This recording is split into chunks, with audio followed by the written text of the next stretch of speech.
તમારું સ્વાગત છે મારા રસોડામાં। આજે આપણે 7 પડી રોટલી બનાવીને તૈયારી કરીશું, જે એકદમ પોચી દાંત વગરના ખાઈ શકે ને એટલી સોફ્ટ બનીને તૈયાર થાય છે અને સફરમાં પણ લઈ જઈ શકાય એવી સરસ રોટલી બનીને તૈયાર થાય છે। તો ચાલો બનાવવાનું શરૂ કરીએ। તો સૌથી પહેલાં આપણે મિક્સિંગ બોલ કોઈ પણ વસ્તુ લઈ લેવાનું છે, મોટું વાસણ જેમાં આપણે રોટલીનો લોટ આસાનીથી બાંધી શકીએ। તો અહીંયા 2 કપ રોટલીનો લોટ મેં લીધો છે। હવે ઘણા લોકો રોટલીના લોટમાં ખૂબ મોણ આપતા હોય છે, પરંતુ લોટમાં વધારે પડતું મોણ હોવાથી રોટલી એટલી સોફ્ટ થતી નથી। માપસરનું મોણ હોય તો જ તમારી રોટલી સરસ થશે, નહીં તો પરોઠા હોય એટલી કડક થઈ જાય। તો 1 નાની ચમચી જેટલું, નાની એટલે નાની ચમચીથી પણ ઓછું એટલું તેલ અને થોડું એવું મીઠું આપણે નાખી દઈશું અને હવે લોટ બાંધીને રેડી કરીશું। જો રેગ્યુલર રોટલી હોય ને એનો લોટ આપણે એકદમ વધારે ઢીલો બાંધતા હોય છે, પરંતુ એના કરતાં થોડો એવો હાર્ડ બાંધવાનો છે, પરંતુ પરોઠાથી થોડો સોફ્ટ। પરોઠા જેટલો પણ હાર્ડ રોટલીનો લોટ બાંધવાનો નથી।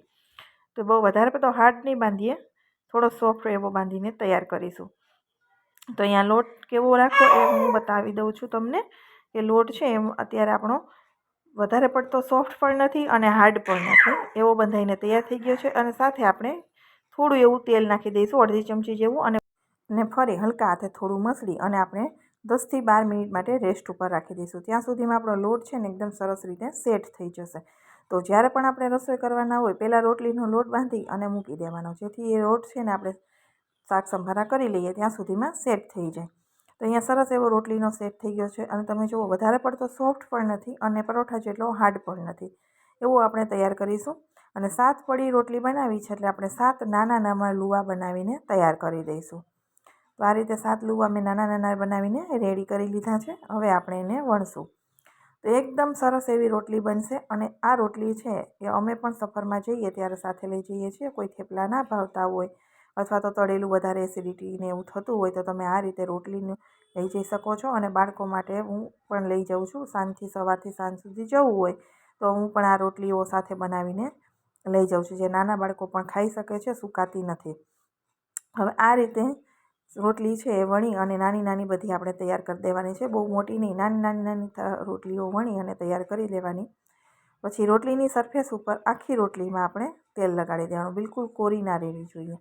એકદમ સરસ રીતે બ્રશથી અથવા તો હાથથી ચમચીથી તમારે ફરતી રોટલીમાં તેલ સરસ રીતે સ્પ્રેડ કરી દેવાનું અને ઉપરથી આપણે લોટ છીટકી દેવાનો થોડો આ રીતે, અને એને આ રીતે ચોપડી દેવાનો, જેથી જે લેયર છે ને એકબીજા ચીપકશે નહીં આ રીતે કરવાથી। હવે બીજી રોટલી એની ઉપર રાખી એની ઉપર પણ તેલ લગાવી અને લોટ આપણે છાંટી દેવાનો છે।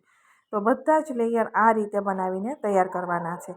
અને છેલ્લી રોટલી આપણે નાખીએ એ હું તમને બતાવી દઉં છું, કે છેલ્લી રોટલી હોય ત્યારે તમારે શું કરવાનું છે। તો છેલ્લી રોટલીમાં ખાલી ડાયરેક્ટ ઊંધી વાળી જ દેવાની છે, એની ઉપર કાંઈ લગાવવાનું નથી। તો અહીંયા આપણે 7 રોટલીનું તમે જોઈ શકો છો પડ બનીને તૈયાર થઈ ગયું છે। હવે આપણે એને વણીશું તો એકદમ સરસ મોટી મોટી રોટલીઓ બની જશે અને એકદમ પાતળી એટલે કાગળ જેવી બનશે અને એટલી જ સોફ્ટ બનશે, એવી સરસ આ રોટલી બનીને તૈયાર થાય છે। તો પ્રસંગોપાત 7 પડી રોટલી આપણે ઘણી વખત બનાવતા હોઈએ છીએ અને જે ખાવામાં પણ એટલી જ ટેસ્ટી લાગે છે, પરોઠા કરતાં ઘણી સારી, કેમ કે પરોઠું તેલવાળું હોય તો તમે ઘણા લોકોને નથી ખાતા, તો તમે આ રીતે એકસાથે રોટલીઓ બનાવો ને તો ટેસ્ટ તમને ખૂબ સરસ આવે। અહીંયા આપણે મોટી એવી રોટલી વણીને તૈયાર કરી દીધી છે। હવે આપણે એને શેકીશું। તો રોટલીની જે તવી છે એ જ આપણે રાખી દેવાની છે, ગેસની ફ્લેમ મીડિયમ રાખી છે અત્યારે। પછી આપણે રોટલી નાખી દઈશું અને રોટલી છે, હવે પહેલી રોટલી આપણે પકાવતા હોય તો આપણને ખબર પડે કે ઉપર બબલ્સ દેખાય, આપણે ચેન્જ કરી દઈએ, પણ આમાં એવું નથી થતું। થોડી વાર પછી તમારે એની સાઈડ પલટાવી દેવાની એટલે એની પેટર્ન નીચે પડી જશે। હવે જેમ રોટલી શેકાતી જશે એમ એના પડ છે એ ઓટોમેટિક છોડતું જશે, આ રીતે એના પડ છે એ એની મેળે જ છોડી દેશે। આપણે ડીશમાં કાઢી અને ઉપર ઘી લગાવતા જવાનું છે, ડીશમાં કાઢી લેવાનું, સાથે સાથે ઘી પણ લગાવી દેવાનું। હવે આ રીતે હું બધી જ રોટલી છે એ આ કઢી લઉં છું, ઉપર નીચે આપણે આવી રીતે ફેરવતા જવાનું, ડિઝાઇન પડતી જાય અને પડ છે એના છૂટા થતા જશે, તમે જોઈ શકો છો। એકદમ સોફ્ટ બધા જ પડ બનીને તૈયાર થઈ જશે। એકદમ સરસ એવી રોટલી બનીને તૈયાર થઈ જાય છે અને પોચી પણ એટલી જ થઈ છે, જેથી આપણે બાળકો હોય કે વૃદ્ધ માણસો હોય ઘરમાં તો એ પણ ખાઈ શકે। અને બટેટાનું શાક ને ખીરને આપણે જ્યારે બનાવતા હોય ત્યારે અમે પડવાળી રોટલીઓ બનાવીએ છીએ અને જે ખાવામાં ખૂબ સરસ લાગે છે। તો અહીંયા બધા જ પડ મોસ્ટ ઓફ પાકી અને તૈયાર થઈ ગયા છે. તો હવે નીચે લઈ લઈશું અને મેં બધા પડમાં ઘી લગાવી દીધું છે. તો તમને મારી આ 7 પડી રોટલીનો વિડીયો પસંદ આવ્યો હોય તો મારી ચેનલને સબસ્ક્રાઈબ જરૂરથી કરી દેજો અને વિડીયોને લાઇક અને શેર કરવાનું ભૂલતા નહીં.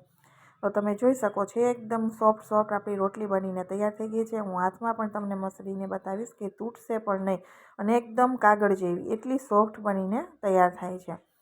જો તમે પણ બનાવતા હોય તો કોમેન્ટ બોક્સમાં જણાવજો અને આવી રેસીપી તમને કેવી લાગી એ પણ કોમેન્ટ બોક્સમાં તમે જરૂરથી જણાવજો. હવે તમે જોઈ શકો નીચે આપણા આંગળા દેખાય ને એટલી પાતળી છે અને તમે મુઠ્ઠીમાં એને પેક કરી દબાવશો, ફેરવશો ને તો એ ઝડપથી તૂટશે નહીં. એકદમ સરસ સોફ્ટ જ રહેશે. તો રોટલી તમે આ રીતે બનાવો તો તમારી રોટલી પણ એકદમ સોફ્ટ બનશે. ફરી મળીશું નવા વિડીયો સાથે. આવજો.